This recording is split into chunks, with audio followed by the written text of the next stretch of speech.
आइए सुनिए, देखिए, समझिए सनातन सत्य।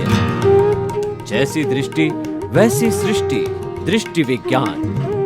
कुदरत, कुदरती रचना एवं कुदरत के कानून से शाश्वत सुख की प्राप्ति। जोधपुर के परम पूज्य महात्मा उपासक प्रोफेसर डॉक्टर सोहन राज तातेड़ के निर्देशन में सनातन सत्य। जैसी दृष्टि वैसी सृष्टि, दृष्टि विज्ञान।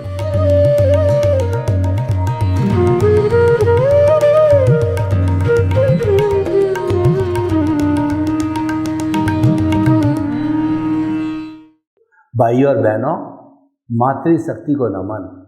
आज का हमारा अति सुंदर विषय अशुभ शुभ एवं शुद्ध भाव। भाव भीतर का विषय दिखाई नहीं देता। वैसे विचार भी भीतर का विषय है, लेकिन विचार है पौद्गलिक है। विचार मन से जुड़ा हुआ होता है। मन एक नौकर है। मनन से पहले और मनन के बाद मन नहीं होता है।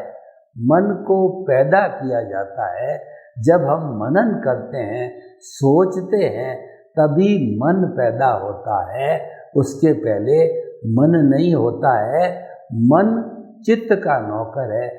चित्त चेतना की शक्ति है, लेकिन हमारे इस स्थूल शरीर से जुड़ा हुआ है मन है, और वही एक मैनेजर के रूप में और जो एक संरचना करने के रूप में सबसे आगे रहता है, और वही विचार करता है। वर्तमान का चिंतन, भूतकाल की स्मृति, भविष्य काल की कल्पना मन करता है। तो विचार मन से होते हैं, पर जो भाव होते हैं वो भाव हमारी आत्मा की शक्ति है, यानी चेतना से जुड़े हुए। भाव चेतना से जुड़े हुए हैं, और विचार है वो पौद्गलिक है, जड़ है।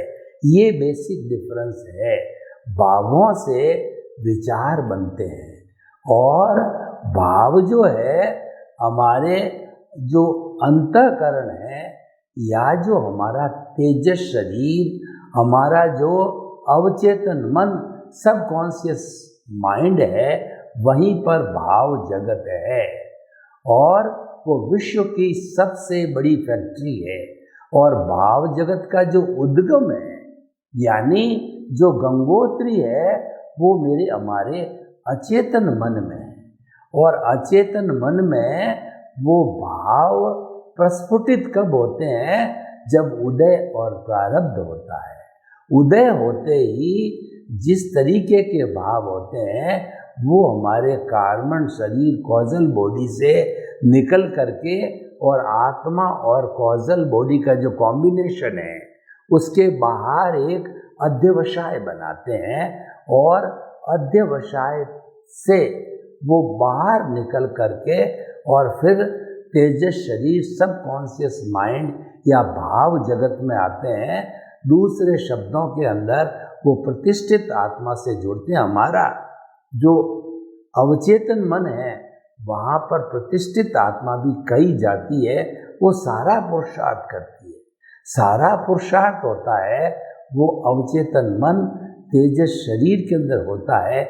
इसीलिए इसको विश्व की सबसे बड़ी फैक्ट्री कही जाती है। क्यों का? हमारी ये प्रतिष्ठा करने वाली प्रतिष्ठित आत्मा है, ये लाइव होती है, तब ये चार्ज करती है। और ये जब मैकेनिकल होती है, जब डिस्चार्ज करती है, और लाइव के अंदर उसके साथ अंतःकरण मन, बुद्धि, चित्त, अहंकार के माध्यम से भाव पढ़ते हैं। और भाव के अंदर हमारे पिछले जन्म का जो है वो ज्ञान दर्शन, वर्तमान समय का डेवलप्ड ज्ञान दर्शन, हमारा इंटरेस्ट, हमारा इंटेंशन, ये सब मिलकर के भाव पढ़ते हैं।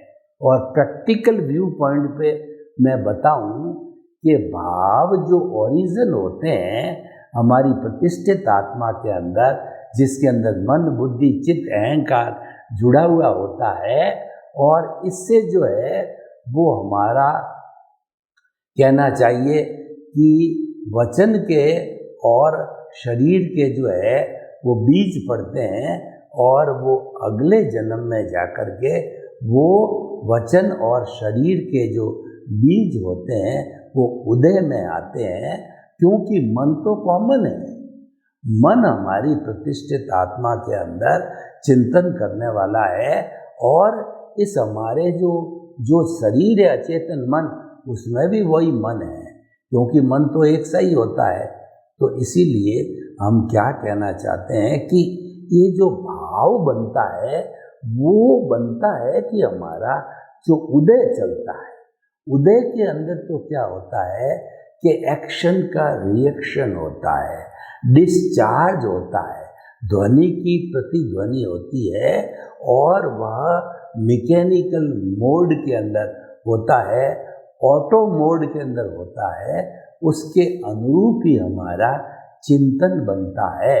तो वह तो क्या है, उदाहरण के तौर पर देख लीजिए कि हमारा उदय भाव चल रहा है कि हमें एक्स व्यक्ति को जो है हमने गालियां देना, उनको अनशंट बोलना, उनका तिरस्कार करना, उनको गाली गलौज के साथ में हाथापाई और जो है थापा मुक्की करने का उदय भाव जिस व्यक्ति के साथ पूर्व जन्म के अंदर वो कर्म बांधा था, इस जन्म के अंदर कुदरत जो है उसको संजोग रूप में खड़ा कर देती है, और भुगतान चालू हो जाता है, परिणाम चालू हो जाता है, हिसाब चालू हो जाता है। तो ये तो प्रोसेस जो है हो रही है, ये आपके हाथ में नहीं है, ये तो कर्माधीन है, और इसका क्रिएटर, ऑपरेटर, डिस्ट्रॉयर कुदरत है, क्योंकि हमारे कर्मों की संचालक कुदरत है, इसीलिए ये हमारे हाथ में नहीं है। अब हमारे हाथ में भाव जगत है, वो क्या होता है कि हम किसी को गाली गलौज दे रहे हैं, मुंह से बोल रहे हैं, मैकेनिकल मोड चल रहा है, लेकिन उसके साथ साथ दिमाग के अंदर एक नया चिंतन चलता है कि नहीं, ये व्यक्ति ऐसा ही है, इसने मेरे साथ में ऐसा किया।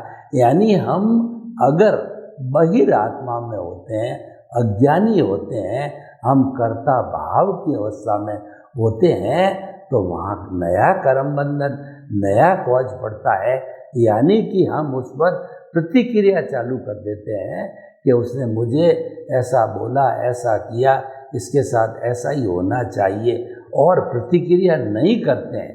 देखिए डिफरेंस क्या है, अगर आप बहिरात्मा हो, आप अज्ञानी हो तो प्रतिक्रिया करोगे, लेकिन आपको सद्गुरु के द्वारा ज्ञान मिल गया, आप अंतर आत्मा बन गए हो, आपका एनलाइटनमेंट हो गया है, आपकी प्रज्ञा जागृत हो गई है, तो आप चिंतन दूसरा होगा, आपका चिंतन हो गया ये मेरे कर्मों का जो है भुगतान, हिसाब लेना देना चल रहा है, इसके लिए मैं स्वयं दोषी हूँ और कोई दोषी नहीं है।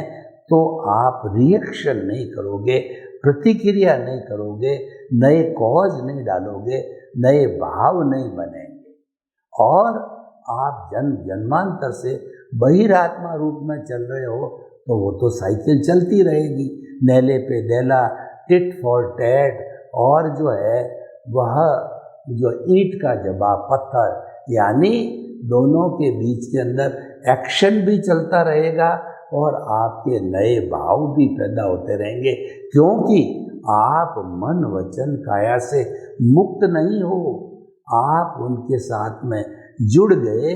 उसके साथ एक एग्जैक्ट वर्ड है कि तन्मयाकार हो गए। तन्मयाकार होते ही तो ये जो भुगतान है ये तो राग द्वेष वाला है। तन्मयाकार मतलब राग द्वेष को प्लस किया, बढ़ाया, आपकी कॉजल बॉडी के वॉल्यूम घनत्व को आपने बढ़ाना चालू किया, नए कॉजेज डालने चालू किए, और आप ज्ञानी पुरुष हो तो आप there will be no causes at all, आप उसको सहन करोगे। आपके मन में एक ही बात आएगी कि ये अकारण नहीं हो रहा है, इसका कारण है कि मैंने किसी समय में इनको ऐसा व्यवहार किया। जब मेरे को कह रहे हैं स्वतंत्र रूप से किसी भी प्राणी की ताकत नहीं है कि वह उससे संपर्क कर सके, उसको उसके से साथ वार्तालाप कर सके या जो है उसको बुरा भला कह सके। ये तो कर्माधीन होता है, उदय के अधीन होता है, हिसाब के अधीन होता है। तो यहाँ जो है डिफरेंस हो गया भाव जगत का। ये भाव 3 तरह के होते हैं। अशुभ भाव, अशुभ भाव का मतलब हिंसा के भाव, किसी का मारना, पीटना, मर्डर करना, कसाई के रूप के अंदर उसका मांस निकालना, और जो है जो उसके बाद के अंदर कृष्ण नील कापोत, 3 तरह के अशुभ भाव होते हैं। अशुभ लेशाएं होती है तो झूठा माप तोल है, किसी के प्रति षड्यंत्र रचना, किसी को धोखा देना, और जो है किसी की हिंसा करना, किसी के प्रति नकारात्मक भाव रखना, ईर्ष्या करना और उसके साथ के अंदर जलन रखना। ऐसे नकारात्मक भाव जो हमारी कृष्ण नील कापोत लेश्या के रूप में होता है, तो वो भाव हम जो है अर्जन कर लेते हैं, तो अशुभ भाव होते हैं। यही अशुभ भाव जब नेक्स्ट बर्थ में उदय में आएंगे तब हमारे को जो है वो दुख के पुद्गल देंगे, दुख का परिणाम देंगे, क्योंकि हमने किसी को दुख दिया है, किसी के साथ बुरा व्यवहार किया है। जब हमको दुख मिलता है, ये प्रकृति का नियम है, बिना कारण कार्य नहीं होता है। Without the cause there is no effect at all. तो ये अशुभ भाव होता है। और उसकी जगह अगर हम शुभ भाव करते हैं, मन वचन काया की शुभ प्रवृत्ति, शुभ प्रवृत्ति का अर्थ क्या है कि माला फेरना, तप करना, स्वाध्याय करना, यानी भगवान ने तप के 12 भेद बताए, निर्जरा के 12 भेद बताए, वो मन वचन काया से शुभ प्रवृत्ति से करना। अनशन, उनोदरी, भिक्षाचरी, रस परित्याग, काय कलेश, ये तो बाहर के जो है हमारे तप है, बाहर की निर्जरा है, और भीतर की निर्जरा है वो प्रायश्चित, विनय, वैयाव्रत, स्वाध्याय, ध्यान और व्युत्सर्ग, ये भीतरी है। तो ये भीतरी जो है ये हमारे दृष्टि विज्ञान कहिए या ये हमारा आर्ट ऑफ द विजन से भी हो सकता है। तो मन वचन काया की जो प्रवृत्ति है ये शुभ प्रवृत्ति है, ये बाह्य तप, बाह्य निर्जरा से उसका ज़्यादा संबंध है।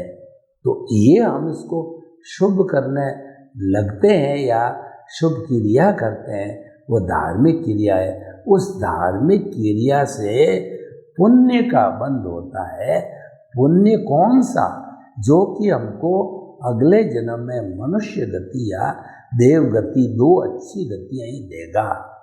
तो शुभ भाव हो गए, इसीलिए पुण्य का बंध होता है और पुण्य की गति मिलती है। लेकिन हम मनुष्य गति और जो हमारी देव गति है, यह भी तो संसार है, उसमें जन्म लेना पड़ेगा, जितना आयुष्य रहना पड़ेगा। एक बार हमने यदि उच्च जो है देवलोक का आयुष्य जो है वो पहले आयुष्य को पैदा कर दिया, तो वह हमें अंतिम तक 33 सागरोपम, जिसकी की व्याख्या करना, कैलकुलेट करना बहुत कठिन है, असंख्य तक चला जाएगा। तो वहाँ इतना लंबा समय रहना है, तो फिर हम मुक्ति कब जाएंगे? मुक्ति डिले हो जाएगी। अगर हमारे लक्ष्य में, यानी हमारा सनातन सत्य है, यूनिवर्सल ट्रुथ, सार्वभौम सत्य है, सार्वभौम सत्य है, ये हमारे मुक्ति की नींव, शाश्वत सुख की नींव लगाता है। यानी कि हमारा जन्म जन्मांतर का आवागमन है, वो कम करता है। अगर हमने जो है ये अब तीसरा भाव आगे आता है तो हमने ये भी जो घुमा रहे हैं ये शुभ भाव है, यह भी तो संसार का भ्रमण हो गया, अच्छा भ्रमण है, लेकिन भ्रमण तो हो ही गया। लेकिन हमारा लक्ष्य तो है कि जल्दी से जल्दी मुक्ति को प्राप्त करना। ऐसा बताया जाता है कि कोई भी मुमुक्षु साधक महात्मा जब अपने ज्ञानी पुरुष से या अपने गुरु से अच्छा ज्ञान प्राप्त कर लेता है, जब उसकी प्रज्ञा जागृत हो जाती है, जब उसको सद्गुरु मिल जाता है, ज्ञानी पुरुष मिलते हैं, पथ दर्शक मिल जाते हैं, मुक्ति का मार्ग बताने वाले मिलते हैं, हमारा भाग्योदय होता है, पुण्योदय होता है, तो गुरु भी मिल जाता है और गुरु के द्वारा ज्ञान भी हमको प्रेषित हो जाता है। तो उस एनलाइटनमेंट के अंदर जो होता है हमारा, वह शुद्ध भाव कहलाता है। अगर हम एनलाइटनमेंट की स्थिति में हैं, प्रज्ञा हमारी जागृत हो चुकी है, यानी कि हम अंतरात्मा बनकर के लक्ष्य हमारा परमात्मा का बन गया। अभी तक प्राप्त नहीं किया है, लेकिन हमने इस जन्म के अंदर जो है परमात्मा का लक्ष्य बना दिया, यानी कि जो है मुक्ति की नींव लगा दी, शाश्वत सुख की नींव लगा दी। तो ऐसी स्थिति के अंदर हमारे शुभ भाव पड़ेंगे, क्योंकि प्रज्ञा हर वक्त हमको शुभ या शुद्ध अशुद्ध भावों से खींचती रहेगी, अलग करती रहेगी। और ये जो शुभ भाव का अर्थ क्या हुआ, देखिए, जो हमारे शुभ भाव जुड़े हुए हैं, मन वचन काया की शुभ प्रवृत्ति, अशुभ भाव जुड़े हुए हैं, मन वचन काया की अशुभ प्रवृत्ति, शुद्ध भाव जुड़े हुए हैं, आत्मस्मरण। जो ही हमने हमारे अस्तित्व का स्मरण किया कि मन वचन काया से मुक्त, ऐसा मैं शुद्ध आत्मा हूँ, मन वचन काया से मुक्त, ऐसा मैं शुद्ध आत्मा हूँ। सांस को भरो, सांस को भरते समय पेट फूलना चाहिए और सांस के निकलते समय पेट सिकुड़ना चाहिए। तो सांस के भरने के साथ में हमने कहा मैं, और श्वास के जो निकलने के साथ का शुद्ध आत्मा हूँ, मैं शुद्ध आत्मा हूँ, मैं शुद्ध आत्मा हूँ। सांस के भरने के साथ में मन वचन काया से मुक्त, ऐसा मैं शुद्ध आत्मा हूँ। मन वचन काया से मुक्त, सांस के निकलने के बाद निकलते समय, ऐसा मैं शुद्ध आत्मा हूँ। मन वचन काया से मुक्त, ऐसा मैं शुद्ध आत्मा हूँ। और मन वचन काया कुदरती रचना, मन वचन काया कुदरती रचना, मन वचन काया कुदरती रचना, मन वचन काया कुदरती रचना से मुक्त, ऐसा मैं शुद्ध आत्मा हूँ। मन वचन काया कुदरती रचना से मुक्त, ऐसा मैं शुद्ध आत्मा हूँ। जब यानी आत्मा केंद्र में आ जाती, केवल आत्मस्मरण रहता है, आत्मचिंतन रहता है, सेल्फ रियलाइजेशन रहता है, आत्मा का स्पर्श होता है और हम आत्मा को पहचानते हैं, आत्मा के अकाउंट में चले जाते हैं, उसके साथ में उसकी श्रद्धा के अंदर चले जाते हैं, उसके आशीर्वाद के जगत में चले जाते हैं, हम प्रज्ञा के जगत में पहुंच जाते हैं। तब सारा ये परिवर्तन होता है। वहाँ पर जो शुद्ध भाव पड़ते हैं, वो शुद्ध भाव मोक्ष के लायक और सहायक होते हैं, क्योंकि मुक्ति में जाने के लिए भी हमारे को जो है वो जो है हमको पुण्य चाहिएगा। वो पुण्य शुद्ध भावों से आता है और शुद्ध भावों को करने से हमारी मोक्ष की नींव लग गई।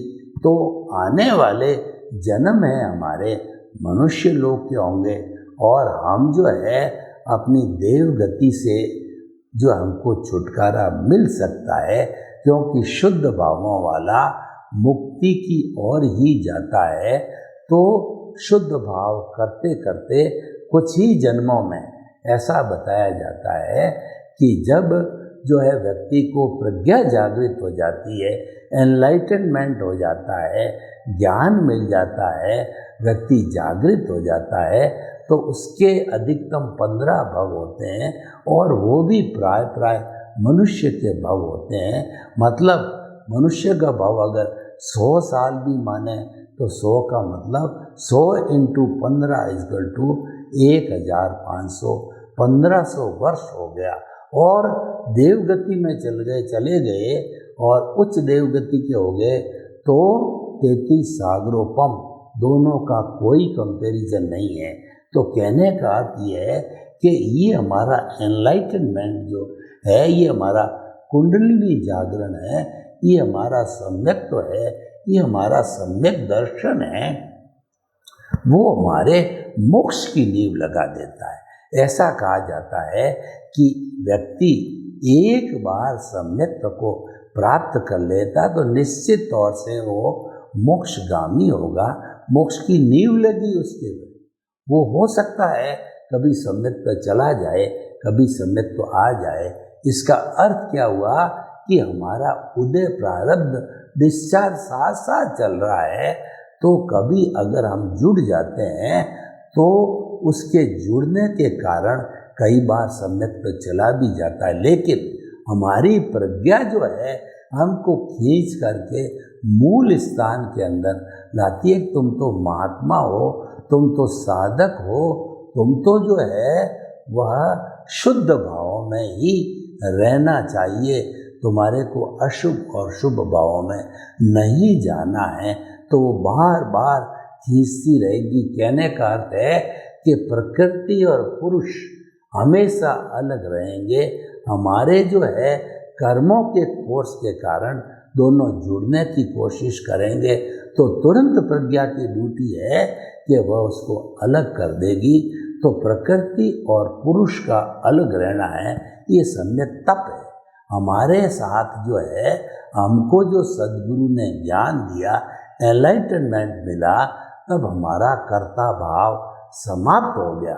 कोई भी व्यक्ति एनलाइटनमेंट को प्राप्त करता है तो वो सरेंडर करता है कि द्रव्य कर्म, भाव कर्म, नौ कर्म, मन वचन काया तथा मेरे नाम की सब माया आप प्रकट ज्ञानी पुरुष के सुचरणों में समर्पित करता हूँ।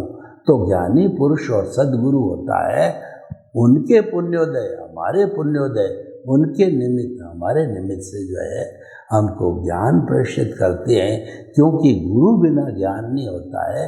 और वो ज्ञान होता है हमारा जो निमित्त निर्दोष अकर्ता और शुद्ध आत्मा से जुड़ा हुआ है कि तुम अब अंतर आत्मा हो, तुम जन्म जन्मांतर के लिए निमित्त हो गए।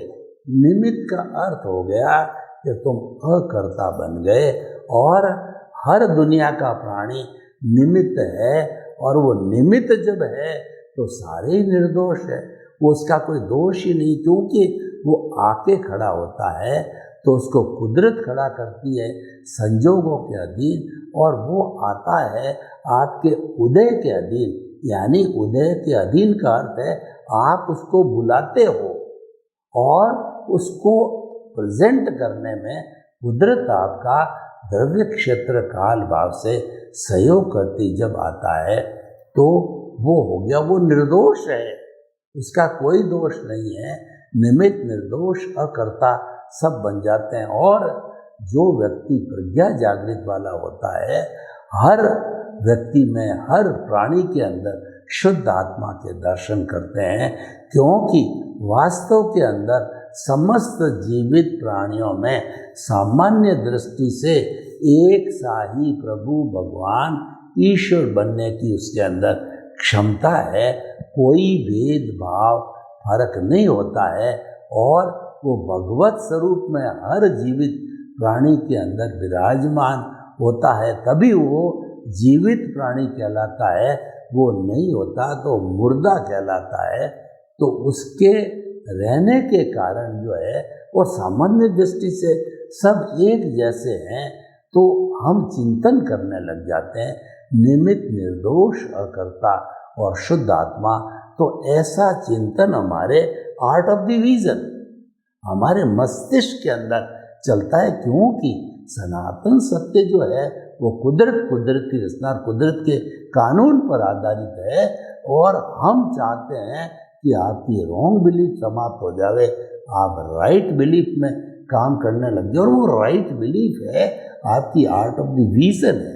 सब कुछ आपके मस्तिष्क के अंदर फिट हो जाना चाहिए, क्योंकि मस्तिष्क के अंदर प्रज्ञा रहती है, वो प्रज्ञा आत्मा की प्रतिनिधि होती है, वही सब ये रूपांतरण करवाती है।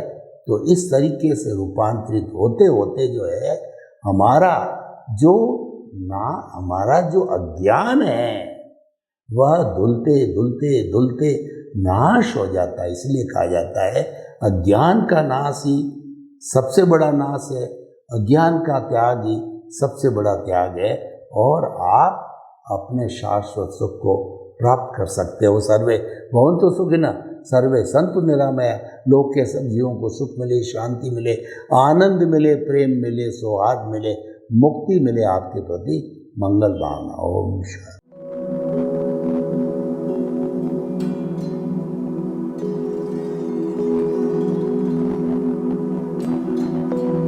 एक ऐसा अंतर्राष्ट्रीय ख्याति प्राप्त मानव जो गुरु प्रेरणा से पिछले 20 वर्षों से वानप्रस्थ जीवन जीते हुए 24 घंटे मानवता की सेवा में संलग्न है। एक ऐसा मानव जो अभी राष्ट्रीय, अंतर्राष्ट्रीय टीवी चैनलों पर 7,500 एपिसोड के माध्यम से सनातन सत्य, आत्मविज्ञान एवं पुनरुत्थान, व्यवहार एवं निश्चय जगत के जीवनोपयोगी विषयों पर हृदय स्पर्शी प्रवचन कर चुका है। उस मानव का नाम है महात्मा उपासक प्रोफेसर डॉक्टर सोहन राज तातेड़। प्रोफेसर तातेड़ द्वारा योग, दर्शन, शिक्षा विषयों पर रचित पीएचडी स्तर के 250 शोध ग्रंथ भारत के 100 प्रतिष्ठित विश्वविद्यालयों में शोधार्थी पढ़ रहे हैं तथा वे सभी शोध ग्रंथ वहां की सेंट्रल लाइब्रेरियों में उपलब्ध हैं। महात्मा सोहन राज ने अभी तक हजारों स्कूलों, कॉलेजों, विश्वविद्यालयों एवं संस्थाओं में सेमिनार, वर्कशॉप, कैंप लगाकर लाखों विद्यार्थियों को योग, दर्शन, शिक्षा का प्रशिक्षण देकर उन्हें सुसंस्कारित किया। डॉक्टर तातेड़ ने भारतीय संस्कृति उत्थान के 4000 से अधिक समसामयिक विषयों पर आर्टिकल लिखकर ऑनलाइन जर्नल, पत्रिकाओं, वेबसाइट्स पर प्रकाशित किया, जिसका उपयोग लाखों पाठक कर रहे हैं। उपासक तातेड़ के 5000 से अधिक आज का सुविचार, आज का शुभ संदेश, आज का मंगल भावना योग आदि चिंतन websites, Twitter, blogger, Facebook, YouTube माध्यमों से लाखों लोग अपना जीवन निर्माण कर रहे हैं। मानवता के मसीहा ऐसे महामानव महात्मा सोहन राज तातेड़ के प्रोफाइल को अभी तक विश्व के 20 लाख दर्शक यूट्यूब पर, 12 लाख गूगल पर एवं लाखों दर्शक फेसबुक, ब्लॉगर, ट्विटर और इंस्टाग्राम पर देख चुके हैं।